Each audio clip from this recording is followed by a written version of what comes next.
Have you ever wondered why the news plays the same 5 stories again and again? Let me give you a little hint. Brainwashing and repetition is the most basic form of brainwashing.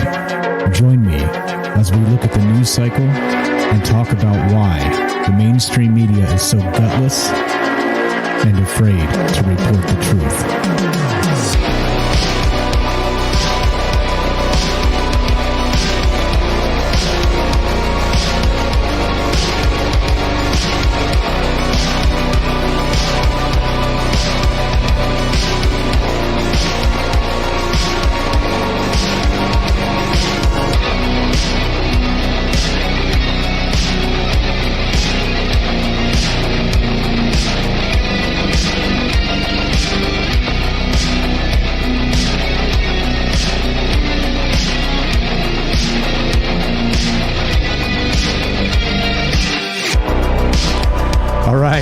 Welcome to Troubled Minds News. I'm your host, Michael Strange, and this is the show where the conspiracy is the news. And of course, you know what that means is that they're trying to lie to us. They're trying to spin things. They're trying to withhold information. They're trying to make us believe a world that actually doesn't really exist. What's up, Jay in New York? I see you there, buddy. How are you? And that's really what this show's kind of about. It's not. Once again, I don't even believe in truth anymore. I think truth is a slippery fish, as I've always said, and that our objective reality is really not objective at all, because humans are incapable of perceiving the universe as an objective reality, in my opinion. And so basically the powers that be know this, and they're using their powers to the meaning their billions of dollars, the billionaires out there, which we're going to get to some billionaires today as we talk about the news, because there's some funny news about a particular billionaire. But the billionaires, basically the powers that be, the technocrats, you know who they are, the folks that have been lying, cheating, and stealing for a very long time, building, amassing huge amounts of wealth, getting away with let's say digital murder. Not murder itself, maybe some of them do, but actually pulling things out of pulling rabbits out of their hats that they shouldn't be doing. One unscrupulous thing after another builds you billions, doesn't it? And so that's really what this is about. It is in us paying attention to where these news cycles are, what the information is, what they're trying to make us believe, and I truly believe that therein is where you can derive a notion closer to the truth of what's going on, closer to the truth. See what I said? I don't believe there's a truth. That's why it's important to me to not be trying to tell you guys what I think the truth is, or really push a narrative super hard, because I don't know, so, and not only that, whatever I believe to be true now in 6 months may or may not be true, right? So there's all that. But anyway, so that's what this show's about. We started this show as a Troubled Minds radio, and we used to do a news segment on there, and it was basically it got larger and larger because there's so much to talk about. We, on Troubled Minds Radio, we do aliens, conspiracy, paranormal, and that stuff. But on this particular show, we had a news segment there that just got longer and longer and longer because there's so much compelling conspiracy type tinfoil hat style news out there that's just in your face, which is just shocking and surprising to me that people just don't get that the world is not as they're trying to tell us it is. And so that's what this show's about. What's up, guys? I see you in the chat. Thanks for showing up. That's what's up. So what we're going to do today is what we always do, is we're going to just go through some of the quick hit news stories of some of the stuff going on in the world. And as always, we're taking your phone calls. We do this live to include you because that's part of the conversation, right? Like I always say, you can't have a conversation with one person. It's got to be with two, and at least two, and there you go. So if you want to be part of the show, we're going to put the phone number up, 702-957-1037, troubledminds.org. You can click the Discord link and join the show that way as well, and we'll put you on the show. 702 is a Las Vegas area code. That's where we're streaming from, of course, and we have troubledminds.org for the Discord, which is for, it's actually better quality than a telephone, which is amazing, right? Which is amazing. The world is changing. It's a changing place. And so that's what's up. So we're going to get right to the news, and we are taking your phone calls if you have thoughts on this stuff. So let's go. Let us do it. Let's get this out of the way. We don't need that currently. We need this. There we go. All right. So let's start with this. Now, the elephant in the room is that Facebook has been down for a large part of today, and I find that interesting and funny because, as many of you know, I loathe Facebook. I think they're one of the most garbage companies in the world. I think they're as unscrupulous as anybody. Mark Zuckerberg is a slime ball, and that's just the way it is, right? They once again, it's always the same thing, isn't it? It's always rules for thee, but not for me. That's what all the technocrats are all about, right? They want to make sure us plebs, us useless eaters, the unwashed masses, they want to make sure that this particular group of people, the people without power and influence, they want to make sure that it stays that way, okay? And they do it by limiting competition, of course, because if you can gain a movement on their platform, then they could just turn it off tomorrow. Click, shut up, Michael Strange. We don't want to hear this stuff because, well, you're making people believe a certain type of reality doesn't exist. And what that means is their reality, what they're trying to tell you. See, they're the ones trying to push a false narrative, and they're pissed off that people get in the way of it. I'm not trying to push a false narrative. I'm just saying, hey, guys, look, that is a false narrative. You see? There's a huge difference here. Anyway, let's listen to some of this. This is from YouTube, and this was shared in our Discord. If you haven't joined the Discord, you guys are missing out. Come say hi to the smart people that share all kinds of information. There was a good conversation in there this morning and this early afternoon, and it revolved around this. Let's see what CBS had to say about this morning. Back to one of our top stories now. A former Facebook employee who leaked thousands of documents to journalists is speaking out. She claims to have given the Securities and Exchange Commission thousands of pages of Facebook's internal research. She sat down with Scott Pelley in a new 60 Minutes interview to explain what she witnessed during her time at the company. You have your phone. You might see only 100 pieces of content if you sit and scroll off for 5 minutes. But Facebook has thousands of options it could show you. How Facebook is picking out that content today is it is optimizing for content that gets engagement or reaction. But its own research is showing that content that is hateful, that is divisive, that is polarizing, it's easier to inspire people to anger than it is to other emotions. Misinformation, angry content is enticing to people and keeps them on the platform. Yes. Facebook has realized that if they change the algorithm to be safer, people will spend less time on the site, they'll click on less ads, they'll make less money. No shit, right? We've been saying this for a very long time. Remember, I always talk about engagement algorithms. And what that means is they want to piss you off. Because if they piss you off, you type something. You want to type on the internet. You want to tell that person on the internet they're wrong. And that's the emotion they're going after. That's what Facebook has always been about. And they've been very good at covering it up. But if you pay attention, you don't have to be a whistleblower and work for Facebook or read their internal memos or any of the rest of that. You just have to pay attention. Pay attention to what's going on. And again, right, like I said, maybe many people don't know that they're actively censoring people in large amounts, and not only for political reasons, for just like a show like us where we're talking about aliens, conspiracy, and the paranormal. I mean, how is that dangerous to democracy, right? How is that dangerous to? I mean, I'm sure you could get some jerk make a case. But it's basically telling ghost stories on the internet, right? Like, how dangerous is that? It's adults getting together and kind of telling, like Einstein said that, that adults also need some sort of, fairy tales to jump around in our brain.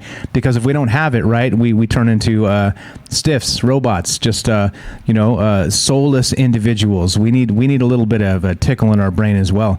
But so point being is that all this Facebook stuff here is it's been happening. It's clear and obvious to anybody that pays attention. But there's so many people that see Facebook as a tool. They it's how they connect with their friends and all the rest of this. And that's how you do it, right? If you want a social media presence, just get on there and start fights with people. Just pick fights, and you'll get engagement, right? And that's the term.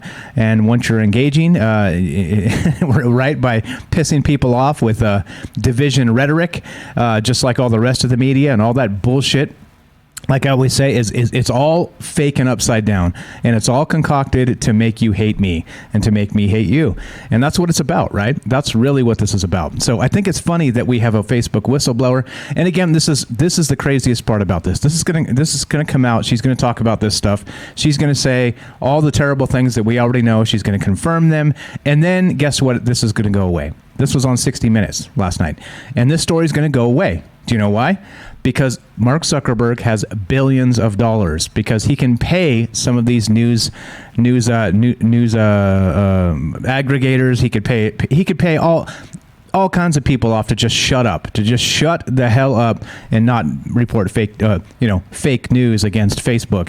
Anyway, let's listen to just a little bit more of this. We'll jump into the articles and keep talking about this. What's up, guys? I see you there. Axel, Night Stalker. Who else is here? James, Aileen Nichan, Jay in New York. What's up, guys? I see you there. All right, let's listen to just a little bit more of this in the no shit Sherlock realm. Facebook and its engagement algorithms.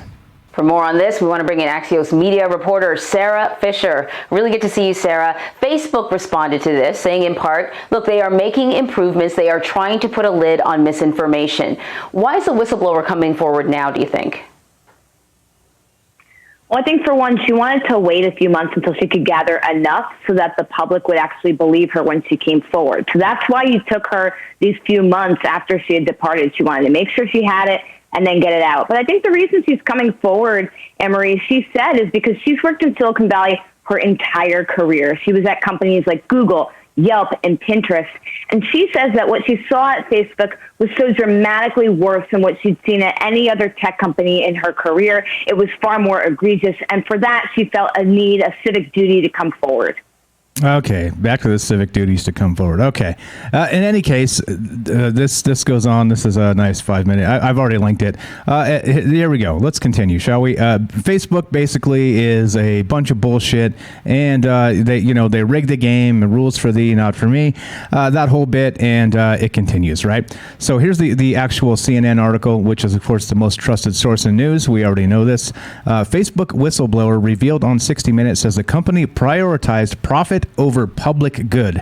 And that's exactly what we're talking about here, is that right and they're calling people like me terrorists, right? They're limiting the reach of the work that the hard work that has been done over years here with this show, with the other show, with all the different things I'm always working on, right? Me personally, my own blood, sweat, and tears, right? To make all this shit happen. You grow an audience and then they turn it off. They flip a switch overnight. And so I think Facebook gets all the things they deserve when people quit using it, when people are coming out with stuff like this. Facebook is not, they are on my shit list because they're liars. They're thieves, right? They want to take from you, and they want to take from you again, and then make you rage quit? Well, congratulations, you win, Facebook. I rage quit. So anyway, prioritizing profit over the public good.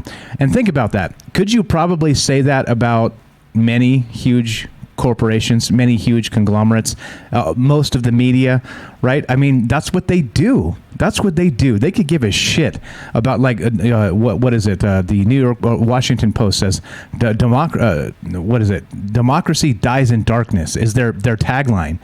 Do you really think they give a shit about that? I don't. I think they give a shit about pushing their agenda, making money, and really just using the newspaper as a powerful tool to silence critics. I think that's what they do. And anyway, so let's continue, shall we? There's more. And with more of this, which is fantastic, Facebook goes. What's up, Vibro? I see there. Facebook does this. Today. Facebook is back online after a massive outage that also took down Instagram, WhatsApp, Messenger, and Oculus. Yeah, that's right. All right. Well, screw off Facebook. We'll just call this the Troubled Minds News Screw Off Facebook edition because, Facebook eat shit. That's what I'm going to say. So here we go. Networking issues took the sites down just before noon Eastern Standard Time.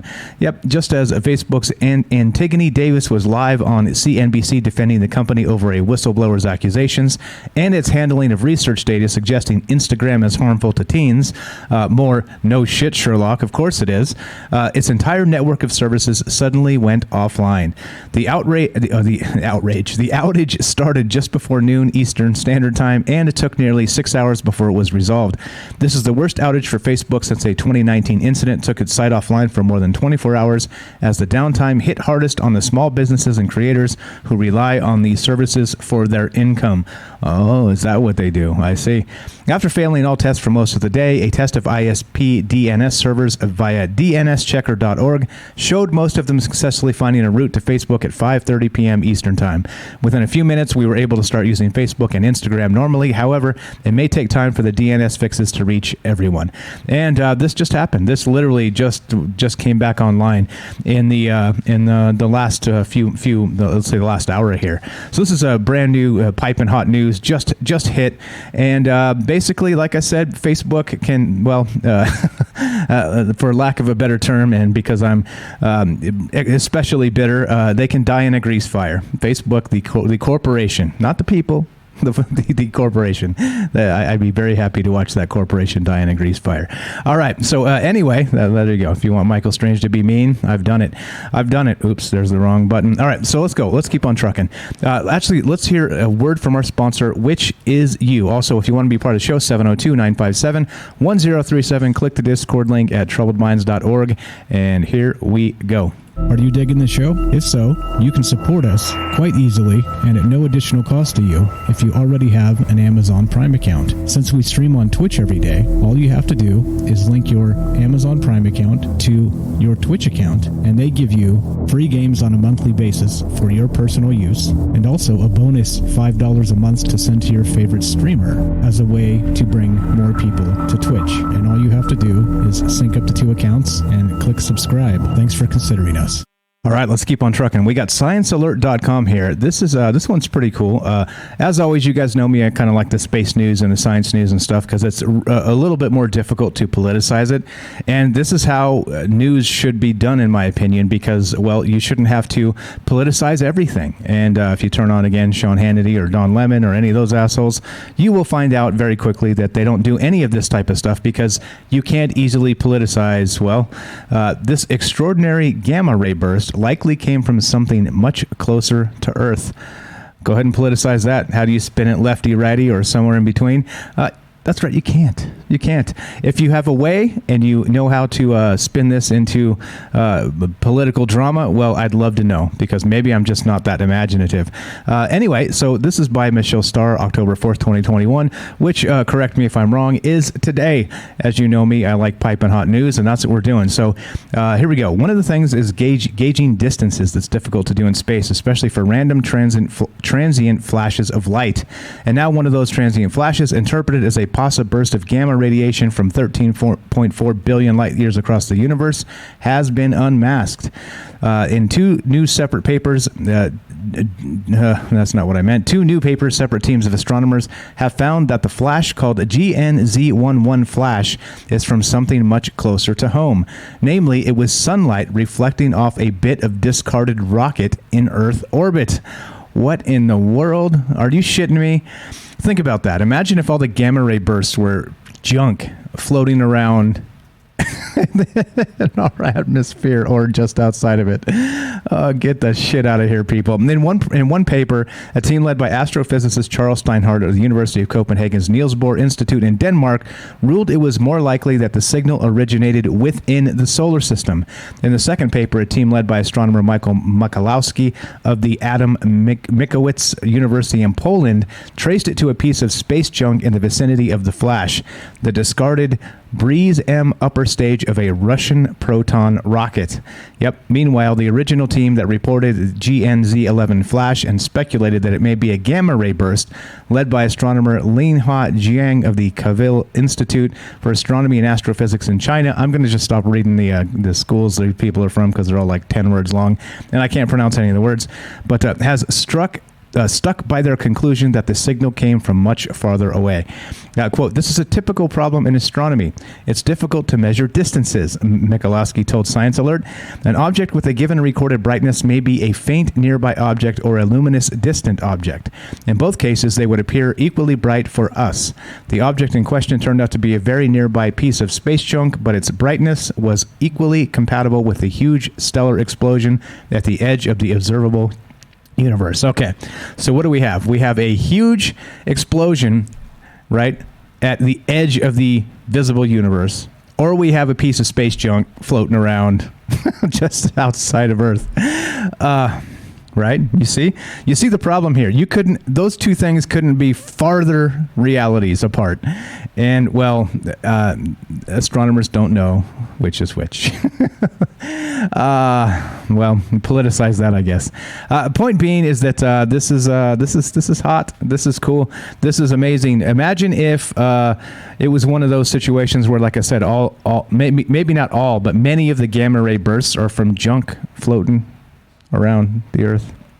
Yeah. Speaking of junk floating around the Earth, I shouldn't say that because Will Shatner is a fine fellow. William Shatner, age 90, is going to space on a Blue Origin spacecraft. So that's the junk I was referring to, the Blue Origin spacecraft, because, well, Jeff Bezos... I'll just stop there. William Shatner is boldly going where Jeff Bezos has gone before. Oh, so clever. On Monday, Bezos' commercial spaceflight venture Blue Origin announced that the Star Trek actor will fly to space on board the company's New Shepard spacecraft on October 12th. Joining him will be Audrey Powers, the company's vice president of mission and flight operations, along with crewmates Chris Boshuzian and Glenn DeVries. I said that poorly, probably. That's okay. At 90 years old, Shatner will be the oldest person to fly to space. Quote, "I have heard about space for a long time now," Shatner said in a news release. "I'm taking the opportunity to see it for myself." What a miracle. There it is. Shatner is best known for his run as Captain Kirk on the original Star Trek series, and he later played Sergeant T.J. Hooker in the eponymous series. Nowadays, he's become something of a living meme, due in part to his musical career in which he delivers theatrical spoken-word versions of popular songs, including Bob Dylan's Mr. Tambourine Man and Queen's Bohemian Rhapsody. Yeah, if you guys haven't heard that stuff, it's on YouTube, and it's hilarious. Yeah, I mean, this is cool, right? I mean, who else deserves to go? I think we should send Mark Hamill up there with him, right? Let's do, before, he's 90 years old, Bill Shatner here, and hopefully he, gives us many more years of healthy life, because Bill Shatner is a funny guy, and hopefully we get him up there with Mark Hamill or somebody from the Star Wars universe. Let's make real history that we care about, right? Who cares about Jeff Bezos going to space? That guy's an asshole. But anyway, I digress. The Washington Post, "Democracy dies in darkness." If you see the top right there, there it is, right there on top. You can't miss it. See that? Yeah, and that's how you actually do, politicize everything. What's up? We got Fusion 360. We got Rivers is here. What's happening, guys? I see you there. Thanks for showing up. What is going on? All right, so let's continue, shall we? There's more. The Guardian. Oh, yeah. The Guardian. More fantastic journalism. One of my favorites. The less most trusted source of news. Here we go. Pandora Papers reveals South Dakota's role as a $367 billion tax haven. Well, I know where I'm moving to. South Dakota, as it were. Let's find out how they do this. Some trusts held in Midwestern state links to individuals or companies previously accused of misconduct overseas. So South Dakota is sheltering billions of dollars in wealth, some linked to individuals and companies accused of financial crimes or serious wrongdoing, according to documents in the Pandora Papers. Isn't it nice how, like, every year or couple years we have one of these leaks where it's like, oh, look, all these like dirty, like lying, cheating, criminal assholes are just dodging taxes like crazy, and nobody really gives a shit. It comes and goes from the news cycles, and nobody really gives a damn, except for us, because we're getting destroyed in taxes, the little guys, right? But then this is what's happening here, is that, what's happening here? The file suggests a U.S. Midwestern state now rivals Switzerland, Panama, the Cayman Islands, and other famous tax havens as a premier venue for the international rich seeking to protect their assets from local taxes or the authorities. Yeah, cool, right? Wealthy foreign individuals and their families are moving millions of dollars to South Dakota trust funds, which enjoy some of the world's most powerful legal protections from taxes, creditors, and prying eyes. The U.S. has previously faced international criticism over the ease with which shell companies, which can be used to perpetrate tax fraud and financial crimes, can be incorporated in the state of Delaware. All right, so, well, I don't know. Don't get me started on taxes. You know how I get tears, just big booger tears. I'm not going to do that. But remember, so we had this is the Pandora Papers, which is a recent leak of all the rest of this stuff about, the dark money flowing around the world and, bottled up in tax havens all over the place, right? This is the type of stuff that's going on in the real world. And like I always say, what is a subjective reality? This is your real world, people. This is the real world that they don't want you to know about because, well, they want you and me to pay our taxes and be afeared of the law. But these assholes get to run around and just break the law with impunity as long as they send their check to their senators, right, and their House people, or at election time. And that's really what's going on here, isn't it? Yeah. So the Pandora Papers, okay, so the Pandora Papers is a leak of 11.9 million files from 14 different offshore service providers around the world, and they reveal how the U.S. is also emerging as a key location for trusts, which are typically used to shelter the personal wealth of super rich individuals rather than multinationals. And okay, and if you remember, so this is the Pandora Papers. There was one that was not maybe 2 years ago, the Panama Papers. You guys remember this? Same stuff, same exact stuff, different location, and they know what's going on. And this is why this is part of the problem. Okay, so instead of them knowing what's going on and actually filing criminal complaints against these things and doing what they can internationally to push and make this stuff stop, or at least be able to better track it. Well, what they're doing is again, like we said in the last news show on Friday, instead Biden wants to track every $600 transaction that comes in and out of a bank, right? So instead of going after these assholes, they're going after us. They're making sure that we can't dodge taxes in any capacity whatsoever. That's how you track the banks, right? You think these guys that have tons of money are going to be doing any kind of transactions that are traceable at all? No, of course not. They spend lots of money to avoid that. So who are they doing? As always, it's like this. It's like this. This is my opinion, of course, but I'm telling you how I think and why it really pisses me off. Tax-wise, they're taking the rich and saying, look, they're not paying their fair share. Government officials, House people, senators, people that have been in Congress for 30 or more years are saying this. Okay, but they've been in Congress for 30 or more years, and they can't even amend the tax loopholes to fix it. So instead, they're like, we're going to raise the taxes on the rich. But what do the rich do? They flee the fucking country. That's what they do. They take their millions and they're out. Why are they going to stay here and get brutalized in taxes? They're not. They're going to leave. So then what's left? A shortfall, right? Well, we decided we would have this many more trillions or billions or tens of billions or whatever in tax revenues. But since all of the rich people left, we're just going to jack up your taxes instead. See if I'm not right. That's my prediction for what's to come. But anyway, if you're interested in this, the Panama Papers are out. Or I'm sorry, not Panama. What is this called? The Pandora Papers are out, and that's what's happening here. So, yep, there we go. Let's keep on trucking. Let's go to interesting engineering. Let's get off of the Earth and let's go outside of it because, well, the real Earth pisses me off. Interesting engineering reports this. A new theory indicates physical reality is just quantum mirrors. Uh-oh. There may be no independent physical substance constituting our reality. Yep, there we go. Expecting objects to have their own independent existence, independent of us or any other objects, is actually a deep-seated assumption we make about the world. This assumption has its origin in the scientific revolution of the 17th century and is part of what we call the what is this? Mechanistic, I don't know. How do I say this? Here we go. Let's take Microsoft Mic, see if this is working. Let's see. Read aloud. Yeah, there we go. Mechanistic? Is that how you say this? Anyway, it's broken. It's broken. This doesn't work anymore. This used to work. Microsoft Mic is broken. Oh, well. some things come to an end, and it's a shame. We'll have to just go with my terrible pronunciations. All right, there we go. So this worldview is responsible for much of our scientific advancement since the 17th century, but as Italian physicist Carlo Rovelli argues in his new book, Helgoland, Quantum Theory, the physical theory that describes the universe at the smallest scales, almost certainly shows this worldview to be false. Instead, Rovelli argues we should adopt a relational worldview. And yeah, well, okay. All right. What quantum theory, mirrors? I don't know. What does this say about reality? We did a show on this not too long ago. Not this particular thing, but it is cool how we're ahead of the game, isn't it? Maybe we should be writing scientific papers because, yeah, why the hell not?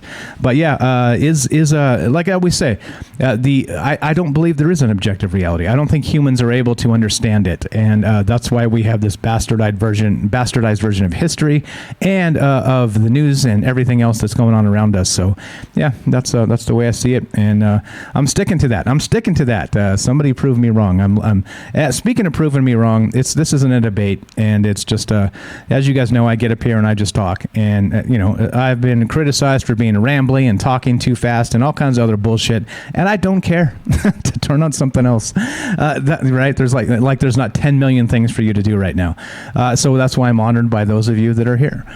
So okay, but let's keep on trucking after a quick break. If you want to be part of the show and proving me wrong, or just call and say hi, or anything else, you got it. 702-957-1037, troubledminds.org. Click the Discord link at the website, and the phone number is there as well.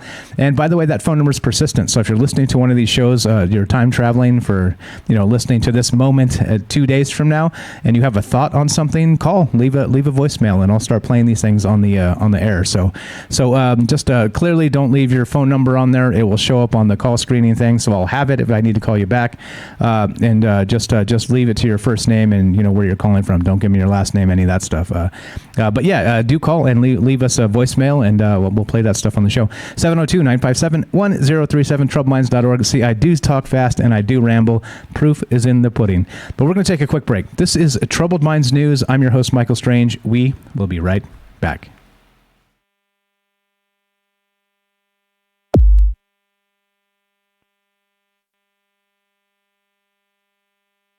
All right, welcome back to Troubled Minds News. Let's keep on trucking, shall we? Vice.com reports this. Oh, Vice. Vice is one of those great. What's Vice? Vice is one of the most trusted source in news, right? Like CNN, kind of in that vein, which means actually they're full of shit. But this is pretty awesome. Company that routes billions of text messages quietly says it was hacked. Let's quietly say this. Shh. Ever so quietly. Shh. We don't want everybody to know that everything's been hacked, because that's not the world we live in. You know what I'm saying? Everything's been hacked. Everything's been hacked.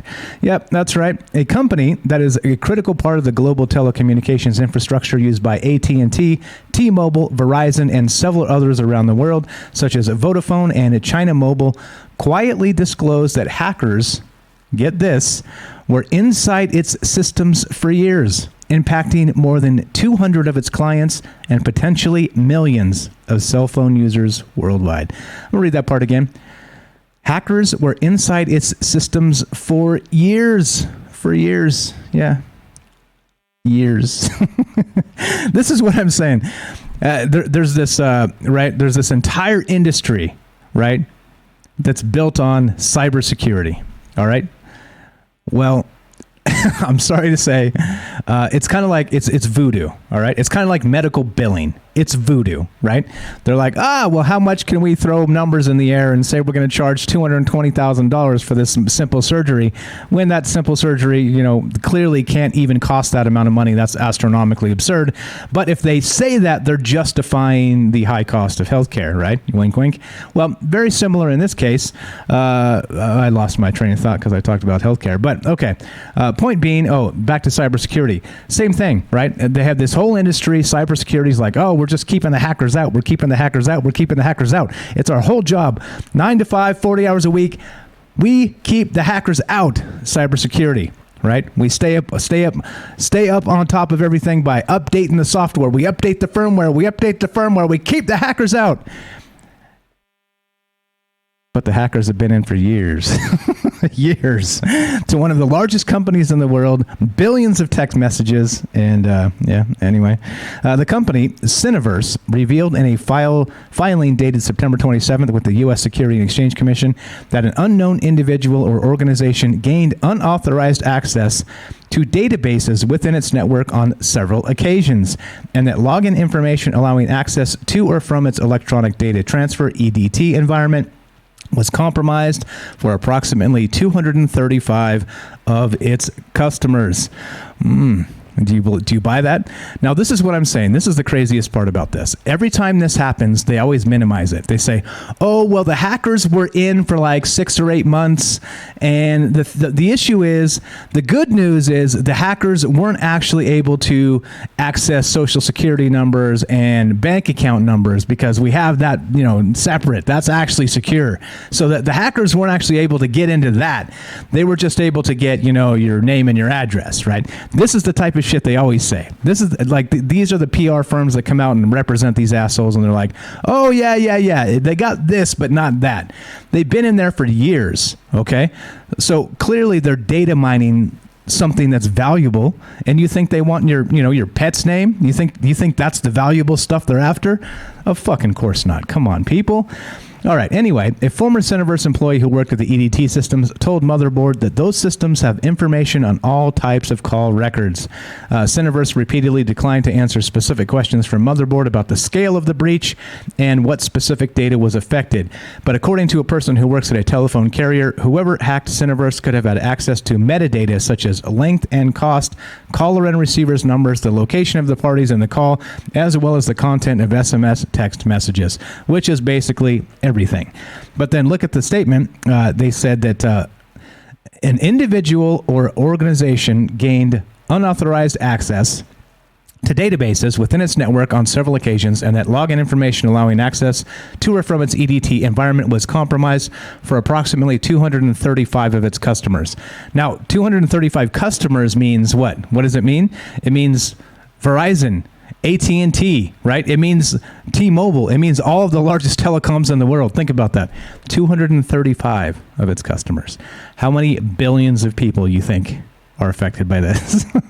Anyway, blah, blah, blah, blah, blah, blah. I hate to say I told you so, but I told you so. There's no such thing as cybersecurity. It's voodoo. And, we may as well just have everything open. You want access? Here's the access. Yeah. All right, let's continue. What's up? Night Stalker says, yeah, we can't hack any important secrets from the elites, but here's every single single celebrity's private nude photos. Exactly. And that's the world we live in. That's exactly the world we live in. We can't find the assholes that are hiding their money offshore, but here you go. Here's nude pics of J-Law, right? Go after it, guys. Again, right? Think. And again, not only that, remember the Bitcoin stuff where the FBI just took that Bitcoin back on that pipeline ransom where they paid $4 million in Bitcoin. And Bitcoin's supposed to be like Western Union. You send it, it doesn't come back, right? But somehow the FBI had a refund button and they sent it. They sent the $4 billion ransom for the pipeline. 4 million, I'm sorry, not billion. And then they were able to get it refunded. How? How does that work? How does that work? Yeah. Anyway, let's go to phys.org. This is Mars surface shaped by fast and furious floods from overflowing craters. Uh-oh, here we go. More water on Mars.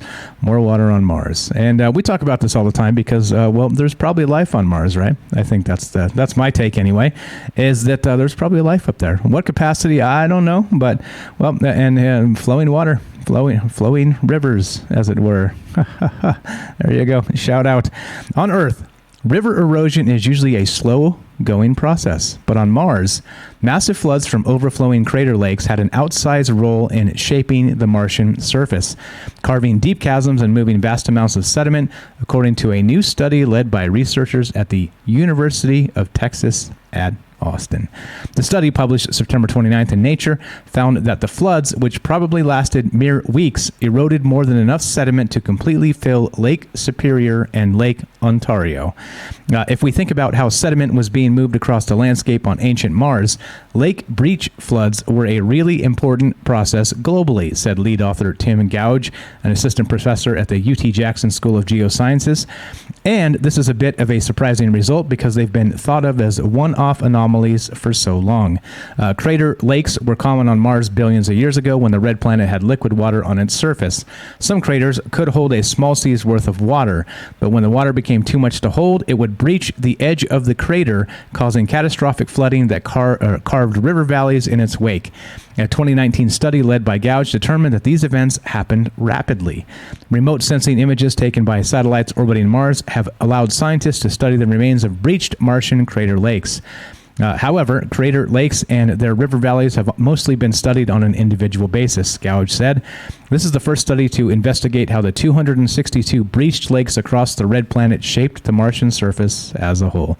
Yeah, and there you go. I think that's a pretty fantastic look at the dealio there. Rivers says David Bowie said so. So yeah, Mars Rivers. That's the new name. Mars Rivers Fox. What's up? Gibby says definitely life on Mars. I agree. I think that science is dragging its feet trying to say this, but they've been hinting it for quite a long time, haven't they? The methane on Mars and all the rest of this stuff. It sure hints at some life going on up there. But anyway, I digress. And yeah, new nickname. It's Mars Rivers Fox. There it is. All right, so let's keep on trucking, because if you're going to have rivers anywhere that's amazing, it may as well be Mars, right? May as well be Mars. All right, you want to talk about ridiculous stuff. Yeah, Ash is there. Yeah, Ash will send us a what do you call it? A communication from Mars, and we'll find out. We'll actually find out if these scientists are right on. We'll just ask Ash. All right, this is from Axios.com, which is another trash website. These guys are just over and over again just full of crap, just FYI, but you guys knew this. Axios says this. Now, this is hilarious. Think about this. Think about the ridiculousness of this, guys. The coin that could avert a federal debt default. And this is what they're talking about. This is like the things that are happening in the political world. And now you tell me how amazing this sounds. An increasingly vocal chorus of commentators is saying that the U.S. Treasury should #mint the coin, which means issue a small platinum token, give it a face value of $1 trillion, and deposit it at the Federal Reserve. You catch that? Take one little coin, say it's worth $1 trillion, and then deposit it at the Federal Reserve, right? How would this fix anything, you ask? Well, these stupid people think it will. Why it matters. The gambit, if successful, would prevent the potentially catastrophic debt default that, thanks to congressional transients on both sides of the aisle, is looming fast. The big picture is this. When a U.S. Treasury Secretary is tasked with averting a fast-looming potential cataclysm, she has to consider all possible options, even those that seem bizarre at first light. The Treasury has reportedly considered and rejected the platinum coin idea, but then again, Treasury Secretary Robert Rubin said in 1995 that using the Exchange Stabilization Fund to bail out Mexico would be impossible. He ended up doing exactly that just a few weeks later. How it works. The Fed, once given this $1 trillion coin, would credit Treasury's account with $1 trillion that would not count towards the national debt. Oh, I see. So we're going to make this phony-ass coin, we're going to cook the books, and then we're going to say, well, now, get the fuck out of here, people. Are you kidding me? How is this going to change a damn thing? You know what's going to happen? Somebody's going to lift that coin. Somebody's going to steal that coin, and, well, they're going to try and cash it in a casino or some shit. Watch. How it works. Yeah, okay. The scheme looks legally feasible, though it would surely be challenged in the courts. Politically, however, it looks like a non-starter. Okay, well, that's good. The Democratic Party is capable of raising the debt ceiling through the reconciliation process, but refuses to do so for political reasons. They want Republicans to grapple with the fiscal reality of the bills they've already passed. Blah, blah, blah. More partisan bullshit, $1 trillion coin, and this is how they're going to fix things, right? They're going to fix this shit with a stupid... Like, these are the type of ideas, instead of actually fixing things that are broken in this world, I don't know, like the tax structure that is grotesquely unfair for working people, or how about this? How about the healthcare system where they have voodoo billing? Like I said, those are the two things that piss me off the most. Those are the two things that need to be fixed incredibly fast. And these idiots are like, oh, I know, let's mint $1 trillion coin. That'll change things. Get out of here. Get out of here. You people are dumb. The political people, not you people listening. The political people. Oops. I should have actually included this with the other Pandora Papers bit. Actually, hold on. Let's do this. I think there's one here. Hold on. Where is it? Where did I get the Putin one? No. Okay, we're going to go with this. This is from CNN.com. This is more about that Pandora Papers bit. And here we go. So 5 takeaways from the Pandora Papers, right? So they have dirt on basically the elite, like rich and powerful people all over the damn world in these papers, right? So here we go. Jordanian King Abdullah II purchased 14 homes worth more than $106 million in the UK and United States through front companies registered in tax havens. The properties include apartments central in London and Washington, D.C., according to the group. Let's skip to the next one. Kenyan President Uhuru Kenyatta. According to the ICIJ, Kenyan President Uhuru Kenyatta's family has been accumulating a fortune in offshore tax havens for decades. The Pandora Papers show the family owned at least 7 entities based in the British Virgin Islands and Panama, 2 well-known tax havens, the ICIJ said. Yeah, no shit, right? This is exactly the world we live in, guys. This continues. Czech Prime Minister Andrej Babis. The ICIJ report claims the populist Prime Minister of the Czech Republic secretly moved $22 million through offshore companies to purchase an estate on the French Riviera in 2009 before he entered politics. Because, of course, that would be politically, bad, right? If you had all this rich stuff all over the place, a place in the French Riviera and all this other shit, they'd be like, he's not a populist dude. This guy's an asshole. He's another elite asshole moving money around secretly through these back channels, right? Yeah, well, again, welcome to the real world. Ex-British Prime Minister Tony Blair. Oh, right. Former UK Prime Minister Tony Blair and his wife, Cherie Blair, avoided paying £312 or $423,000 in stamp duty, a tax on property purchases, when they bought a townhouse in London, the BBC reported. The building now houses Cherie Blair's law firm. $423,000 in taxes, guys. $423,000. And they just went, meh. They dodged it. Yep. Okay. There you go. There's 5 takeaways and very notable, powerful people all over the world. And yeah, exactly. A very polite list. Exactly. There's going to be a ton more people there that are, anyway, so we're going to take a quick. All right. So I'm going to actually read this next commercial. I'm going to make it up on the fly anyway. So if you've subbed up to the channel, you guys know the deal. If you want to support the show, you can do it for free through Amazon Prime. Not free. You've already paid for it. It's like a benefit of having Amazon Prime itself. So all you need to do is sync up the 2 channels, Amazon Prime to your Twitch account, and then each month you actually have to re-enable it sends $2.49 to me. $2.49. So it is very small, but again, if we get a lot of people doing it, it adds up. So I appreciate each and every one of you. Like I said, it's no skin off your back other than a few minutes to set it up the first time. Fusions 316, thank you for subbing up. We set it up. I helped him set it up not too long ago, a few days back. So if you guys need help figuring that out, it's not too hard once you know where to go, which buttons to push.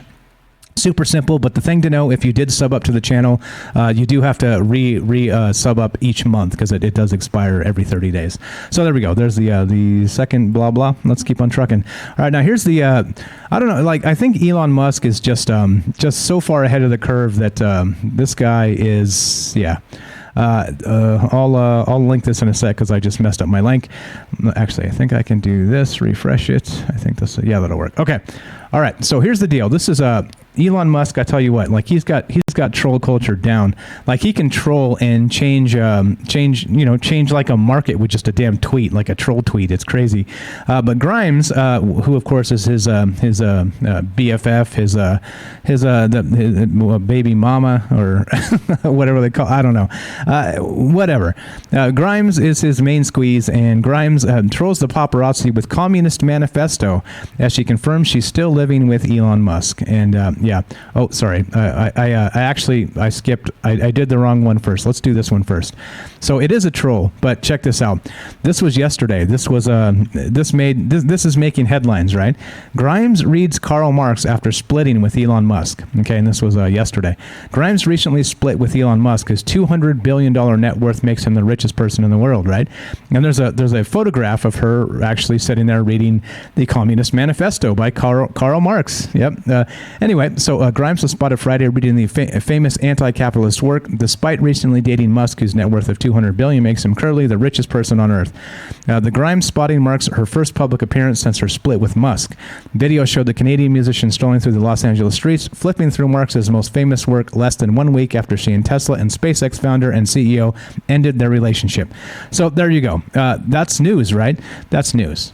But no, it's not. She was trolling. Grimes trolls paparazzi with Communist Manifesto. She confirms she's still living with Elon Musk.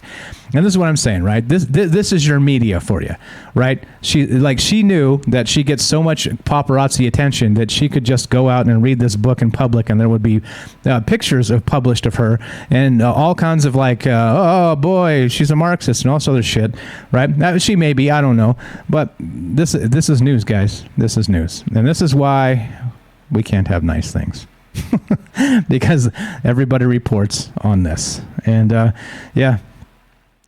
you go. Night Stalker has it right. I'm not a big reality TV show guy, but I would have watched the hell out of a Musk and Grimes show to be a fly on that creepy wall. Yeah, right. There's some weirdness going on with this, but yeah. Point being, I think it's a solid troll. I think it's a solid troll. They picked up on it, didn't they? The media picked up on it and ran with it, and we're talking about it because. Get out of here, guys. Get out of here. This is not news. Geez. Anyway, let's go to Discover Magazine. Now, this one's pretty hot. We may do a show on this week, which this kind of has a nice lead into a lot of things with Lemuria and maybe Atlantis and things like this, which we've talked about kind of in the periphery in the past, but not really recently. It's been a long, long time. So I think maybe it's time to recircle, and we got a nice actual article in the news. So this is from discovermagazine.com. Headline is this: What if we aren't the first advanced civilization on Earth? I like it. If our planet hosted an industrial species before humans, the Silurian hypothesis asks, how would we know? I like it. Yeah, Earth scientists at the turn of the century, Gavin Schmidt among them, were enthralled by a 56-million-year-old settlement of geologic history known as the Paleocene-Eocene Thermal Maximum, the PETM. What most intrigued them was its resemblance to our own time. Carbon levels spiked, temperatures soared, ecosystems toppled. At professional workshops, experts tried to guess what natural processes could have triggered such severe global warming. At the dinner parties that followed, they indulged in less conventional speculation. During one such affair, Schmidt, now the director of NASA's Goddard Institute for Space Studies, couldn't resist the comparison. If modern climate change, oh boy, here we go, unambiguously the product of human industry, and the PETM are so alike, he mused, wouldn't it be funny if it was the same cause? His colleagues were charmed by the implication: an ancient race of intelligent, fossil-fueled chickens, lemurs. But, he says, nobody took it seriously, obviously. Until nearly 2 decades later, he took it seriously himself. Anyway, Worlds Within, one blah, blah, blah, humanity's techno-signature. I don't know. I think this is probably pretty good stuff to maybe dive into a little bit. What do you guys think? If we did a show on that this week. What about the first advanced civilization on Earth, which of course would be Atlantis and Lemuria and Mu, right? I think it's MU, the first continent of Mu, I believe is what it's called. I don't know. This type of stuff is... it's neat. It's fun to think about, and there's a lot of evidence that kind of in the woo circles and the the new age circles that suggests this is a commonly known thing. Okay, but as far as science is concerned, well, here we go. We've got the everything is based on carbon this and carbon that and global warming because, well, they live it like it's some sort of religion or some shit. But instead, we have this. I think this is pretty cool. It's a neat idea. So maybe we'll do that tonight. Why not? It is 4:20 somewhere after all. Maybe actually right here on the West Coast it is. But what if we aren't the first advanced civilization on Earth? And again, Zachariah Sitchin and the Anunnaki story. And I mean, there's a lot of stuff here, right? Again, not to say any of that stuff is completely true, but if there are some maybe remnants of an ancient civilization, maybe it's Darren Kuyu in Turkey. Maybe it's right. Maybe there's some things that seem to be interesting anyway. So if you guys are into that, let me know, and we'll attack that onto so I don't know, I got a couple ideas for tonight, and this is one of them. So I don't know, what do you see in the chat? What are you thinking? What if we aren't the first advanced civilization on Earth? I dig it. All right, let's continue. Let's see. This is what is this? Politics? Oh yeah. This is funny. This is funny. All right. This is from Fox News, the other trusted source of news, which are assholes as well. Biden says Manchin Cinema being confronted by activists is part of the process. Now, in case you guys haven't been noticing, there's a deadlock in the Senate because Joe Manchin, I never thought I'd say it, God bless him, is stopping the runaway stupidness from happening in the Senate. And Joe Manchin, of course, he's a Democrat, but he's sort of a centrist Democrat. And he's been basically with such a thin margin in the Senate, it's a 50-50 split. Plus, they have the tiebreaker with Kamala Harris, who's just a peach, by the way. I'm speaking. So with such a slim margin, all they have to do is get one Democrat senator to step out of the ranks. And I think that's the thing here, is that he's that guy because he's more centrist than the rest of these guys. And so, guys and gals, so what he's going to do and what he's been doing is he's been blocking so many things they want to just run away with and do all these bills. So notably, Manchin, Kristen Sinema's another one, but Manchin is the main guy because he's basically, if he says, nope, I'm not voting for it, guys, they're short a vote, and the Republicans vote him down. So, which is funny because what's good for the goose is good for the gander. Because remember when what's his name? He's passed away now. The Arizona senator, what was his name? John McCain. When he did the same thing. He was the Republican that was like, nope, boop, thumbs down. Obamacare stays, and everybody was like, yeah, well, Joe Manchin's playing that guy for the Democrats now, and I think it's fantastic. Thank you. Somebody has the balls to step up and say, no, you're not going to go spend our grandkids' money.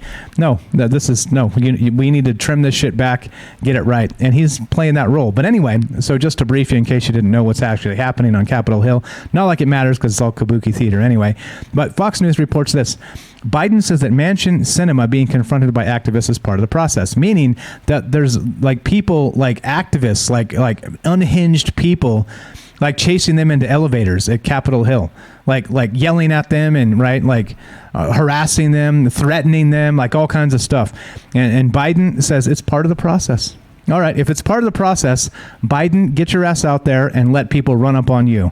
And let's see if it's part of the process, right?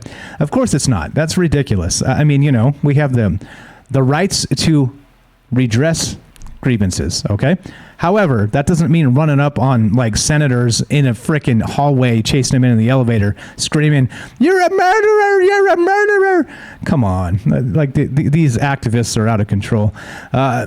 Get organized properly, and you don't have to chase people into elevators, for crying out loud.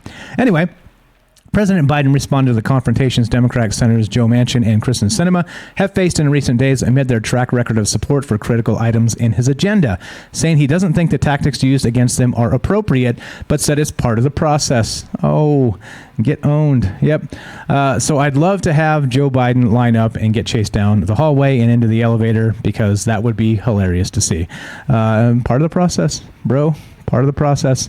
Here's another one. This is creepy as hell. Creepy as hell. Mars Rivers Fox. I had a dream a while back. Biden was chasing me with a gun. He managed to run. Running gun Biden. Hey, man. What does he say? Come on, man. Yeah. Did he try and sniff your hair? Just asking for a friend. BBC.com. Here we go. This one's pretty wild as well. Maybe we'll do one on this. This is pretty cool. I'd never heard of this. From BBC Future. The people who claim to hear the Northern Lights. Yeah. Some people have claimed the aurora borealis makes discernible crackling, whooshing, or whizzing sounds. Are they highly perceptive, or are the sounds a trick of the mind? It's a question that has puzzled observers for centuries. Do the fantastic green and crimson light displays of the aurora borealis produce any discernible sound? Conjured by the interaction of solar particles with gas molecules in Earth's atmosphere, the aurora generally occurs near Earth's poles, where the magnetic field is strongest. Reports of the aurora making a noise, however, are rare and were historically dismissed by scientists. But a Finnish study from 2016 claimed to have finally confirmed that the Northern Lights really do produce sound audible to the human ear. One of the researchers involved in the study captured a sound possibly made by the captivating lights that was estimated to have originated 70 meters or 230 feet above the ground. Still, the mechanism behind the sound remains somewhat mysterious, as are the conditions that must be met for the sound to be heard. My recent research takes a look over historic reports of auroral sound to understand the methods of investigating this elusive phenomenon and the process of establishing whether reported sounds were objective, illusory, or imaginary. And this is from an individual named Fiona Amory, published today. Brand spanking new. This is pretty cool. Let's see. Is there actually captured a sound? Let's click this. Oh yeah, cool. There's supposedly a sound here. Clap sounds during the Northern Lights. Sound source 70 meters above ground level. Let's listen to this. Because why not? Why the hell not? Here we go. Listen carefully.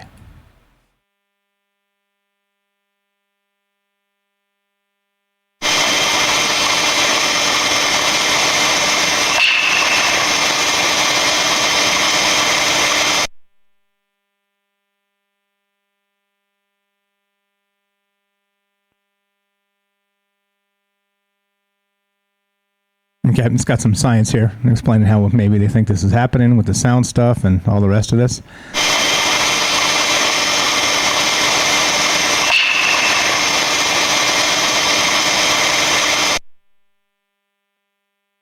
The 8-second video is extracted from a set of test recordings that have been collected within the Auroral Acoustics Project 2002 to 2012.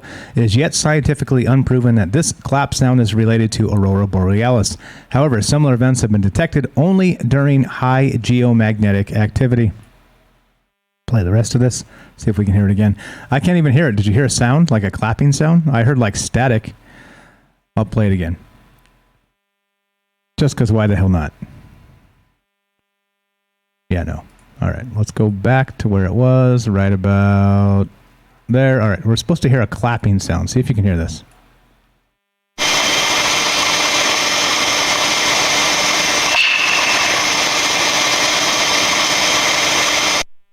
Okay, yeah, there was something there. Anyway, I don't know. Here's the link if you guys want to put headphones on and do the thing. Yeah, just one clap. James heard it. I had to go back and listen 3 times, but I heard it now. There is something there. There's something like that. So I don't know, but it's a little bit louder. Sounds like two pieces of wood kind of clapping together. Anyway, so that's what's up. That's what's going on. I don't know. This is weird, and I think it's cool. I think it's worth thinking about, worth talking about, as you know, which maybe we'll revisit this and incorporate it into some Troubled Minds stuff this week. So as you guys know, the deal is this.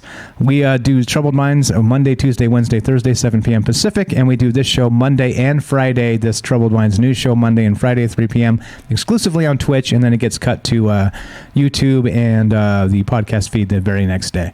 So a couple ways, again, if you want to support the show, again, you can do it here on Twitch, and it's no additional cost. If you actually have Amazon Prime, you can link up the accounts, all that stuff we've talked about.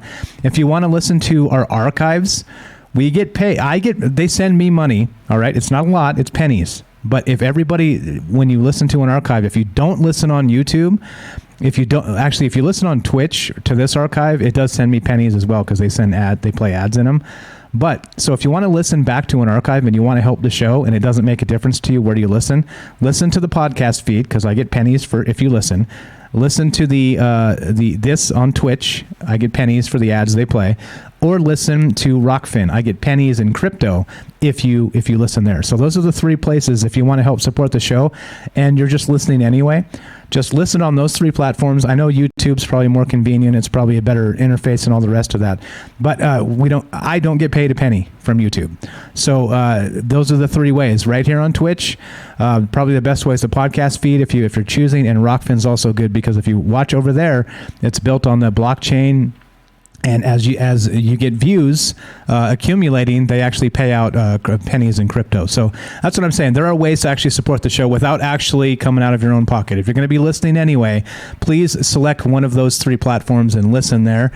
In order: podcast feed, Rockfin, and then Twitch, in that order.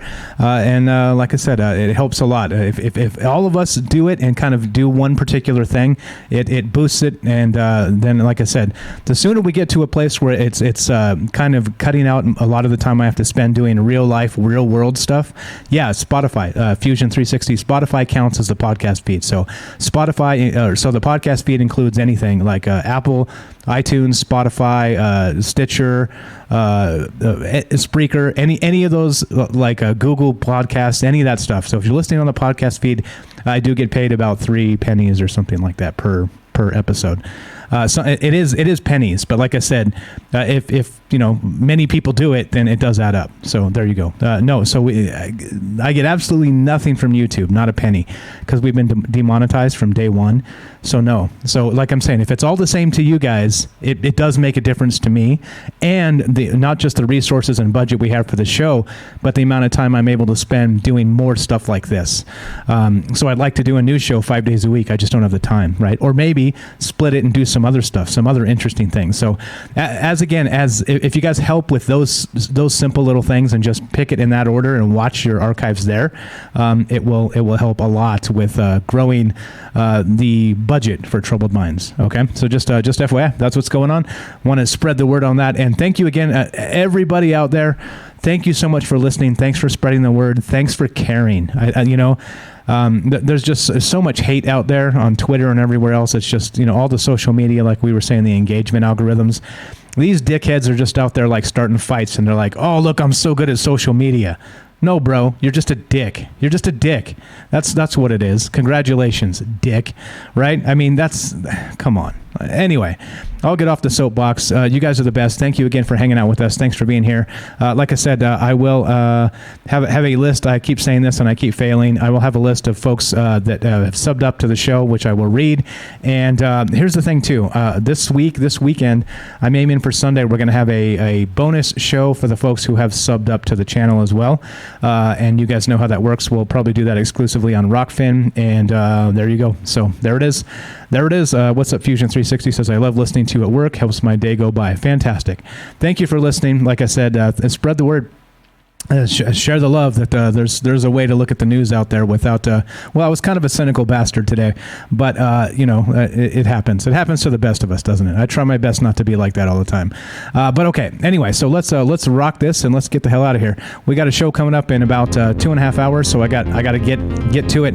Thanks again for hanging out, guys. This is Troubled Minds News. I'm your host, Michael Strange. We'll be back with this particular show, Troubled Minds News, on Friday, 3 p.m. Pacific, but tonight, Monday, Tuesday, Wednesday, and Thursday at 7 p.m. Pacific, we have Troubled Minds Radio coming to a show near you, a platform near you, which would be Fringe, YouTube, that would be Twitter, that would be DLive, that would be, what did I miss? I can't remember. YouTube. Did I say YouTube? Anyway, you guys know where they're at, troubledminds.org. All the platforms are there, and you can follow us there. And there you go. That's what's up. So if you want to be part of that, you know where to find us. Spread the word. Thanks again for listening. Like I said, I'm honored that you're here because you could be doing so many other things, but you're not. You're here with us, with me, together, and I appreciate that quite a lot. Thank you for listening. Thanks for being part of this, and thank you for listening on those particular platforms that do send me a few cents. A few cents adds up, and it it's paid for the phone line. That's a victory. We've been in the red for 3 years paying for the phone line. It's like $250 a month for the phone line. So, right, we're in the black. It's actually paying for the phone line now, which is amazing. So that's what I mean. It does make a very big difference to me because it's obviously out of pocket and all the rest of that for a long time now. So thank you again for hanging out. Thanks for being here. We'll see you tonight at 7 p.m. Pacific. Have a fantastic afternoon, guys. See you in about 2.5 hours.